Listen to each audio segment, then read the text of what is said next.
100%. What do you like about him the most? What do you like about him the least? No one ever asks. No one's perfect, right? So what's the best and what's the worst of President Trump, Sean Hannity? The greatest characteristic this man has, and I've known him long before he ever thought about getting into politics, this guy has more courage than everybody at this convention combined. He's fearless. Fearless in that he's going to stay on a position. You think of how many times during that campaign, if you were advising him, I was advising him, we would say, oh, no, you can't do that. And his attitude is, why? It's true. I believe it. I'm going to be honest with the American people. I'm going to say it.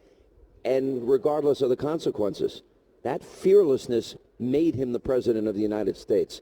So, and the other thing is, one other quality I love, and this is since he's been in the White House, privately he said to me, I'm here to do the job, a good job for the American people.